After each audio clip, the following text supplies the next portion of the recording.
Yes, ചെങ്ങന്നൂരിൽ ജനങ്ങൾ ജാഗ്രത പുലർത്തണമെന്നാണ് സജി ചെറിയാൻ MLA ആവശ്യപ്പെട്ടിരിക്കുന്നത്. താഴ്ന്ന പ്രദേശങ്ങളിൽ നിന്നും ആളുകൾ മാറണം, ആവശ്യമെങ്കിൽ കൂടുതൽ ക്യാമ്പുകൾ തുടങ്ങുമെന്നും സജി ചെറിയാൻ പറഞ്ഞു.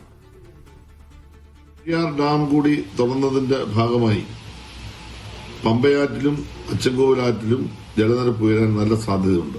താഴ്ന്ന പ്രദേശങ്ങളിൽ താമസിക്കുന്നവർ ഈ ദിവസങ്ങളിൽ വളരെയേറെ ജാഗ്രത ഉണ്ടാകണമെന്ന് കാണിക്കണമെന്ന് ഞാൻ അഭ്യർത്ഥിക്കുകയാണ്. താഴ്ന്ന പ്രദേശങ്ങളിലെ വീടുകളിലെ സാധന സാമഗ്രികൾ ഉയർത്തിവെക്കുന്നതിന് പ്രത്യേകം ശ്രദ്ധിക്കേണ്ടതാണ്. പ്രത്യേകിച്ച് ഇന്നത്തെ ദിവസം. ഇന്നലെ രാത്രി വെളുക്കോളം നല്ല മഴയായിരുന്നു. ഇപ്പോഴും മഴ തുടരുകയാണ്. സ്വാഭാവികമായും ജലനിരപ്പ് ഉയരാനുള്ള നല്ല സാധ്യത മൂഴിയാർ ഡാം തുറന്നതുകൂടി സംജാതമാവുകയാണ്. പമ്പയോട് ചേർന്ന് താമസിക്കുന്ന ആളുകൾ ക്യാമ്പുകളിലേക്ക് മാറുന്നതായിരിക്കും നല്ലത്.